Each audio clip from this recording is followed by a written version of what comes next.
Yaël Ossowski from the Consumer Choice Center joins us every Friday morning from the Consumer Choice Radio Show, which airs Saturday mornings at 10 o'clock here on the Big Talker FM. Also, with the Consumer Choice Center, the global grassroots movement for consumer choice. Yaël, well, let's just get some thoughts here this morning. We kind of knew this was on the horizon, a Joe Biden potential presidency, and it looks like, well, as of earlier this morning, that may eventually happen come early next year. Yeah, I think if we're looking at the numbers now and we're looking at, all the counts that are coming in, that's kind of what it seems like. I've tried to avoid pontificating much on social media and all of my channels, Joe, because there's just so much out there. And look, people did the work. People went out and tried to get votes, and they talked about the issues and debated them. And I think there's going to be a lot of questions about process, but there's a time to do that. So we're going to see what happens at the end of the day. It is true that North Carolina, was not the ultimate deciding factor, but I still do, have hope in a lot of the people in this state because North Carolina has a lot of a great political future. There's a lot of great ideas that we have here in this state that can easily be replicated in others. Just hopefully we can see what happens at the end of the day. Regardless, I'm going to take the tone of community leader Joe Catenacci here on the radio and say, today is not the last day, it's the first day. It's the first day to continue pushing for the ideas that you care about, or maybe finding the people to surround yourself with so you can actually pursue them. So I'm in the positive camp with you, Joe.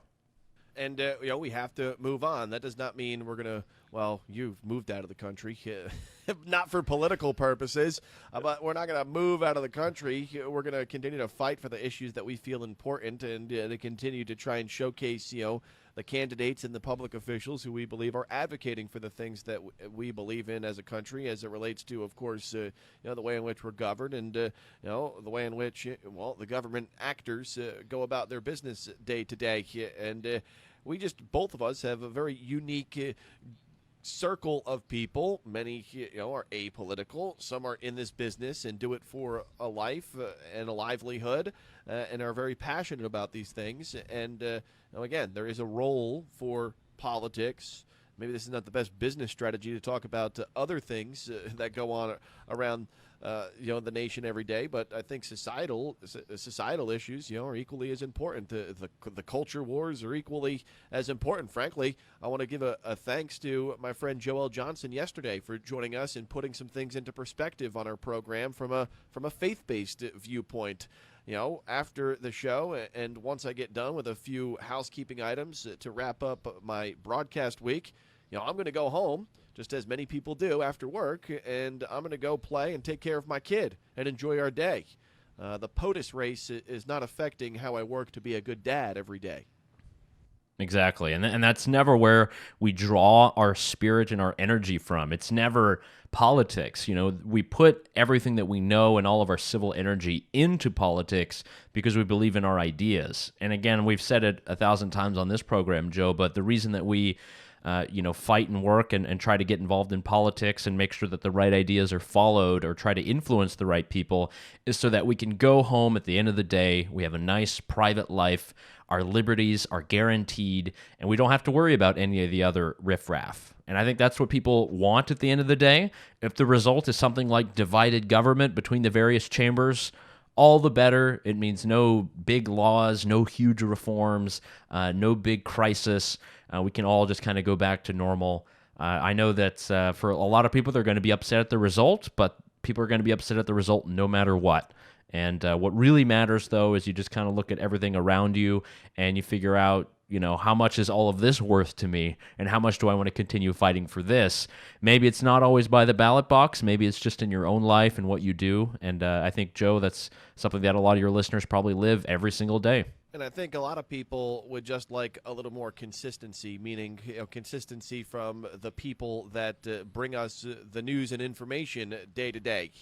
And I get it, and it seems, as we heard during the Supreme Court hearing with, Amy Coney Barrett, politicians saying one thing a few years ago, and there are some nuances that changed the game, this time around as compared to what we saw, 5 years ago or whatever during that presidential election with the Justice Scalia's vacancy. But it's amazing, most politicians, put their finger in the wind, and in one year they say this, and by the very next year, depending on which way the political winds are blowing, they say something completely different. And I think we're going to obviously see a bunch of lawsuits and things getting challenged across many states.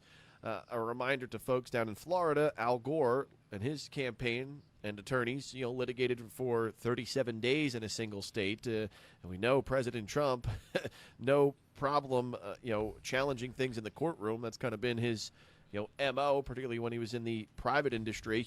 Yaël, you think, and have written, included in a published article today in the Miami Herald, that a lot of these the legal business in the world of lawsuits and the world run by lawyers is not necessarily the way that benefits the nation as a whole. Explain that viewpoint for us. Yeah, and I know there are a lot of lawyers who might be tuned in, and all of you are no doubt doing great work. But I think if we look at the whole of our country, if we look at our economy, if we look at just everyday life, I mean, we all know it. All the lawsuits that go on every single day, every time that people pretend to fall when they're at whatever restaurant to try to get some huge settlement, we know it's a big deal. We see it all the time. And now with the election numbers coming down to the wire, there's already this entire battalion of lawyers heading to all these battleground states. And, I'm a bit worried. I think, whenever we're talking about the legal system, there are a lot of things that people love about our justice system, and I would agree. But when it comes to the civil litigation, when it comes to a lot of larger lawsuits, these are not going to make, all the big headlines every single day, but they actually do impact a lot of us. So what I wrote about is the impact of a lot of these public nuisance lawsuits, and these are things that are used and weaponized to try to get money out of the energy companies, out of pharmaceutical companies. They've used it for the opioid crisis, and they're actually trying to do it now with climate change and energy. And that's going to be a huge issue in the next 2 years, specifically if there is divided government in Washington, is that there's going to be a lot of weaponization of our law to go after energy companies because of fossil fuels and because of many of the demands of the Green New Deal and these type of Democrats and progressive organizations. So this is a principle that I think has been abused a lot. And we really do need to be a bit more aware of what's happening with our courts and with our laws. It's by no accident that a grand majority of our legislators are lawyers, and they understand the law. They can understand every single page. They usually are basically hired by us, normal people, to figure out how to deal with the normal legal issues, and it's all become a bit too complex. So I think really at the end of the day, we just need to make sure that our legal system speaks to us. It's not adjudicating against us as individuals, as consumers, as citizens. Because look, the more and more that we have these very frivolous lawsuits, it just raises prices and costs for all of us. And we didn't see a huge reform this year, but there's a lot that still will be discussed with a lot of the COVID, let's say, bailout or the bailout relief that will be passed maybe by the end of the year. There's going to be a lot of talk of this. So you're going to hear about the liability waiver. You're going to hear a lot about these lawsuits. We just really need to get a handle on it because the bill might be coming due very soon, and that won't be good for us. As you mentioned, in the past year alone, personal injury or tort lawsuits have risen more than 7%, a whopping 73,000 lawsuits filed this year, according to the Department of Justice. And that's not to say some of the legal challenges that we'll see play out, within the election, are not valid. I mean, do you agree that there is a process, and this is a very American process as things go to the courts, as we've seen in prior presidential elections? That doesn't mean everything's going to stand that is being slung out there, but this is a process, and this campaign, now the Trump campaign, is going to have every right and every tool in their toolbox to take this to the courts. That's not necessarily something we haven't seen before. Yeah, and I think with if we look at North Carolina and Pennsylvania, the reason that we're still waiting on these returns is because of these various court cases beforehand that ruled how long they would be able to accept some of these absentee ballots. So a lot of these, lawsuits and trial, a lot of this stuff is very important for figuring out exactly, what the processes should be. But we just got to remain vigilant. A lot of this stuff, once it's in the lawyer's hands and it goes to court, sometimes it's very difficult if it's a very arcane, part of the law. So it is going to be really interesting to see how the legal teams are doing. I know that they all hired, the top-notch people from every single team that they could, and there's a lot of money that's being spent. So if any of you donated to any, national candidates, Democrat or Republican, probably a good amount of money is going to go into some lawyers' coffers. So maybe I'm a bit sad at the end of the day that I did not go to law school, but considering I don't have that debt, Joe, I'm also very happy too. That's a whole other issue, though. Yaël Ossowski with the Consumer Choice Center, host of the Consumer Choice radio show. It airs Saturday mornings at 10 a.m. Also, the global grassroots movement for consumer choice. They have members of their organization all around the world fighting for freedom, liberty, and consumer choice.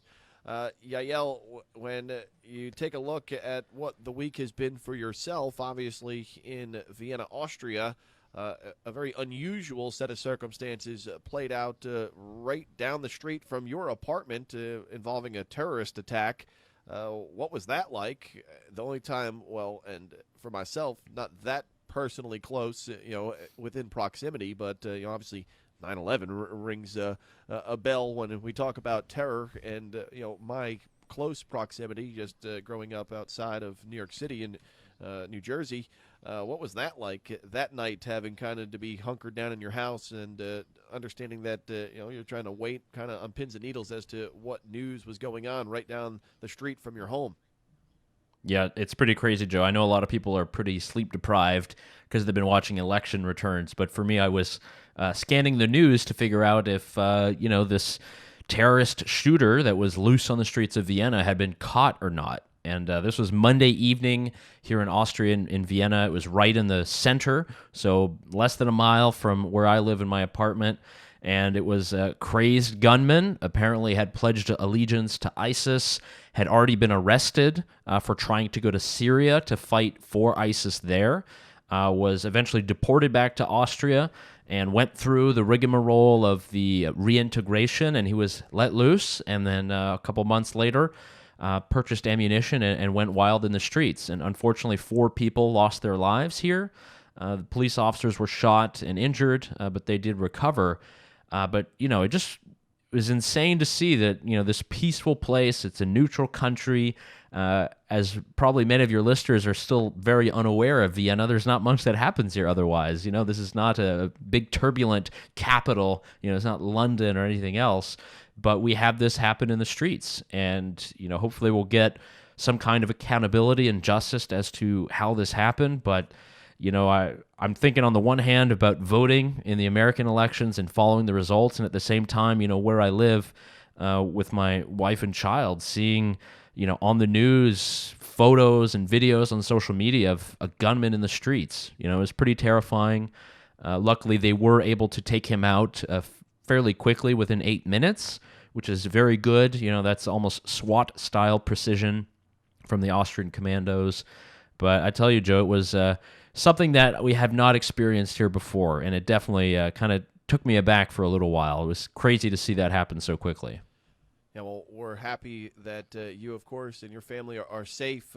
With that said, we're getting few details, of course, because everything is centered around the election, and rarely do our news organizations cover news around the world. Well, maybe we'll get back to doing that now that it appears the Trump presidency may be coming to an end. Maybe we'll get back to when you've got 24/7, news coverage, that we can get a story, say, from Vienna with somebody on the ground to provide details, so we can get a little perspective on what goes on around the world, other than a 15-second soundbite. This guy apparently, he's in jail, let loose. No one's keeping an eye on him, and give us some of the details behind this. This loon that carried out the attack the other day. So this is a guy who was born just south of Vienna. So he's locally born. His parents had come from what is now known as North Macedonia, and basically had essentially been in the system fairly young, going back and forth, and he just became, really obsessed with this jihadi ideology. And he had, as I mentioned before, been arrested, deported. He was essentially in this entire program in Austria for people who were trying to go off and fight ISIS. And he was actually busted trying to buy ammunition in neighboring Slovakia. The police there, they told the Austrians, hey, this guy is kind of crazy on the whole ISIS thing, and he's trying to buy weapons in Slovakia, just so you know. So they had him on a list, and yet they apparently did not have the eyes on him. And this definitely was an intelligence failure, and it's the first that we've seen here, but this is a story that we've heard a lot about in the United States. There's a lot of stories about this around 9/11. There have been a number of shootings where people have been on various watch lists.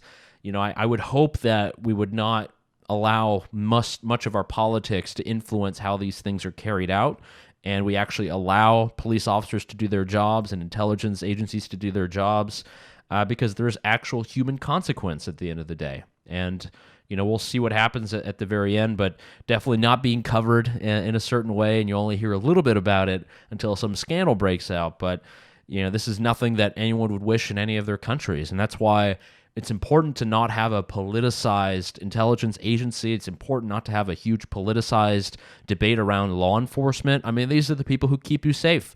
It's the police officers that shot him dead within 9 minutes. It's intelligence agencies that stop this every day. So I think it gives me a little bit of perspective, too, because it's just not something I'm used to dealing with or even understanding. So, that's how it went. Yaël Ossowski with us on the other side of the pond from Vienna, Austria this morning, also host of the Consumer Choice Radio Show.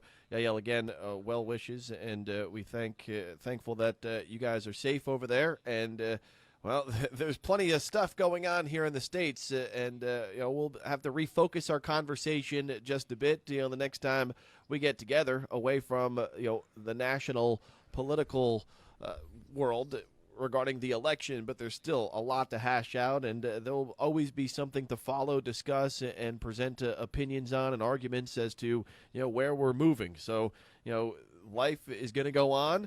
And, we're going to do our best to fight for the issues and the people that best represent us in our government. I think, we can have that in our pocket when, we move into this next week with, some of the breaking news that we're hearing this morning. As always, thank you, my friend. Thank you, sir. That's why I love being on the Big Talker. Thank you, Joe. That's Yaël Ossowski with the Consumer Choice Center. Again, you can tune into Yaël and his co-host Dave Clement Saturday mornings at 10 a.m. here on the Big Talker FM. You can learn more about what they do at consumerchoicecenter.org.